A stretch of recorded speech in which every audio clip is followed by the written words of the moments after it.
He never remembers the sound of her voice.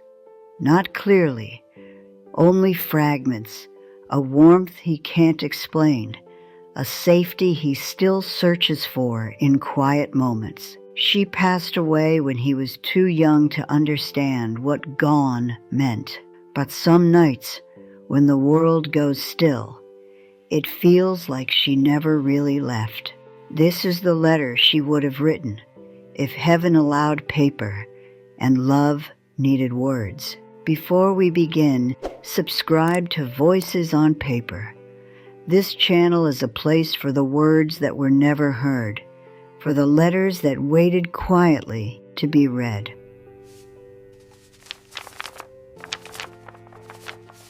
The letter reads, My love, I don't know how old you are when you're reading this. I don't know if you're still a boy who needs his shoes tied, or a man pretending he doesn't need anyone. Maybe you're standing somewhere in between, trying to understand who you are becoming while still carrying pieces of who you were. Time works differently where I am now. It doesn't rush the way it does for you. Moments don't slip through fingers here. They stretch, they stay. But I know this. You grew. You kept going when it would have been easier to stop. You stayed, even when parts of you wanted to disappear for a while. And that alone already makes me proud in ways I don't have enough words for. There were so many versions of you I imagined. I imagined you at different ages, wearing different expressions, carrying different worries. I imagined the sound of your laugh changing over time. I imagined the questions you would ask me, the arguments we would have, the moments we would sit quietly together without needing to speak. I imagined a life filled with ordinary things, breakfasts, school bags, bedtime stories, because ordinary things are where love lives the most. I imagined a lifetime. I used to imagine all the moments I would be there for. Your first day of school. The way you'd look back just once, maybe twice, pretending you weren't nervous, but still needing to know I was there. The scraped knees I would clean slowly, carefully, like they mattered, because you mattered. The nights you'd crawl into my bed, because the dark felt too loud, and your thoughts felt too big for such a small body. I imagined teaching you how to tie your shoes, how to listen when someone else is speaking, how to apologize when you're wrong, how to forgive even when it's hard. I imagined teaching you how to hold your head up when life tried to bend you. I imagined so much, and then life made a different choice for us. I need you to know something first, before anything else, something I hope you never forget, even on days when doubt creeps in quietly. I didn't leave you. I didn't choose to go. And I never stopped being your mother. Not for a single second. Not when my body grew tired. Not when my voice grew quiet. Not when my arms could no longer wrap around you the way they wanted to. Motherhood doesn't end because a heartbeat does. Love doesn't follow the rules of time or flesh. When I held you for the first time, you fit into me like you had always belonged there. Like my arms had been waiting for you long before I ever knew your name. I remember your weight on my chest, the warmth of you, the way your tiny fingers wrapped around mine like you already trusted me with everything you had. You didn't know the world yet, but you trusted me to be your whole one.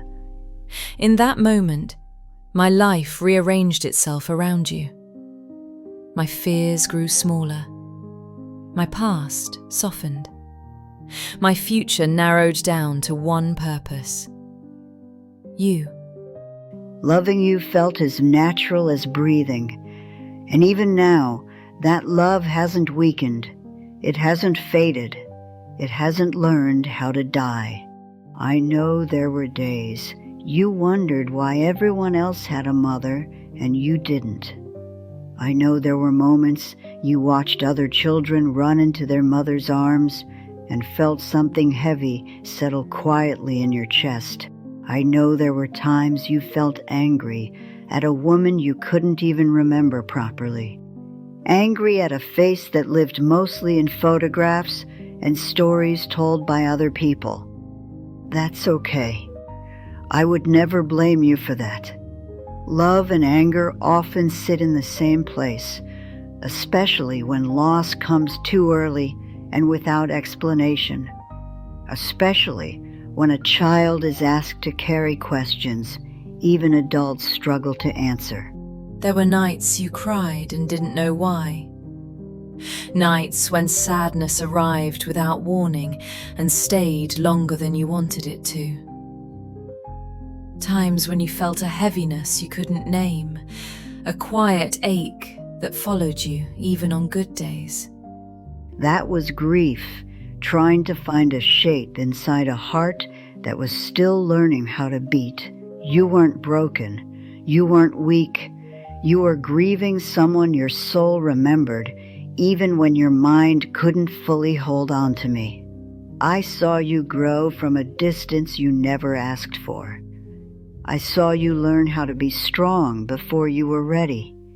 I saw you learn how to be independent when you still deserved to be held. I saw you learn how to hide your hurt so others wouldn't worry. I saw you smile when you wanted to fall apart. And every time you chose kindness in a world that wasn't gentle with you, something in me softened and broke at the same time. You didn't miss out on having a mother because I was gone. I know it feels that way. I know it feels like there is a space no one else could ever fill. But you carried me in ways you didn't realize. In your empathy. In the way you notice pain in others without them having to say a word. In the way you sit quietly beside someone who is hurting instead of trying to fix them. In the way you love deeply, even when it scares you. Those parts of you, they came from me. They are my fingerprints on your heart. I know there were moments you wished you could ask me things. About life, about love, about how to survive disappointment, about how to choose the right people, about how to let go when holding on hurts too much, about whether you were doing okay, about whether you were enough, about whether I would be proud of you. Let me answer you now, clearly, without hesitation. You survived something that could have hardened you, and instead, you became thoughtful. You became aware. You became someone who feels deeply, even when it hurts. You didn't let the loss turn you cruel. You didn't let it close your heart. That takes courage, real courage, the kind no one applauds, the kind that shapes a soul quietly, slowly, honestly. There were days you doubted yourself, days you felt like you were falling behind, days you felt like everyone else knew something you didn't, days you compared your life to others and wondered what kind of person you would have been if life had been kinder to you. I wish I could have held your face in my hands and told you this then, but hear me now. You were never behind.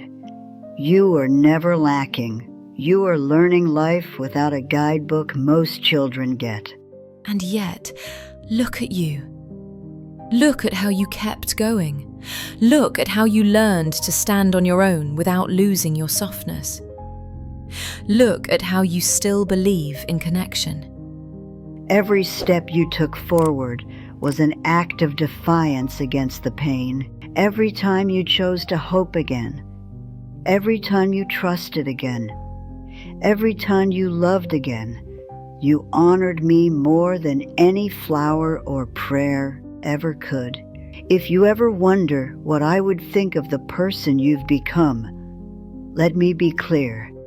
I see strength in you, but not the loud kind, not the kind that needs to be seen, the quiet kind, the kind that keeps going even when no one is watching, the kind that sits with discomfort instead of running from it, the kind that learns how to love without guarantees, the kind that still believes in goodness, even after loss tried to convince you otherwise.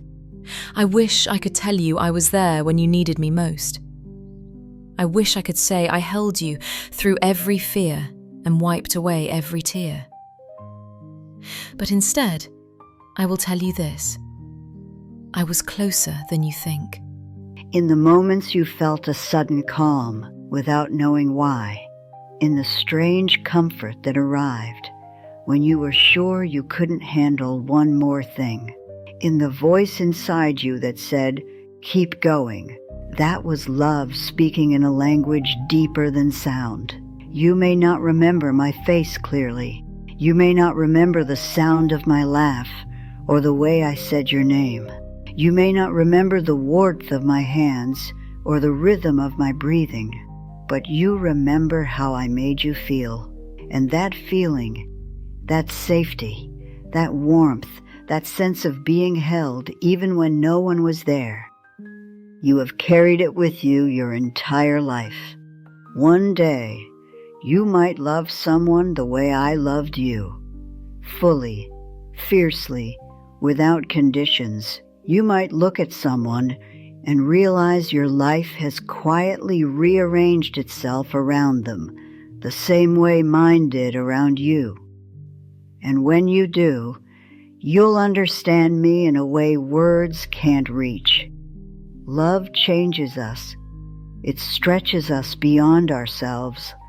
You were my greatest stretching, my deepest becoming. If you ever feel like talking to me, do it anyway. Say my name. Talk to me when you're happy. Talk to me when you're angry. Talk to me when you feel lost. I hear you in ways you don't need to understand. Love doesn't need permission from time or space. It doesn't need a body to exist. And when life feels overwhelming, when you feel small or uncertain, when the world feels too heavy on your shoulders, remember this: you came from love. You were shaped by it. You were protected by it, and you still carry it even on days you forget. Nothing about you is accidental. Nothing about you is wasted. Nothing about you is forgotten. I am proud of the man you are becoming. I am proud of the child you once were. I am proud of the way you keep choosing light, even after knowing darkness. And I am with you, not as a memory fading with time, but as a presence that never learned how to leave. Live fully, my love. Laugh without guilt. Love without fear. Let yourself be happy without wondering if you're allowed to be. And when you miss me, don't feel sad for too long. I'm not far. I'm home in your heart. Always, Mama.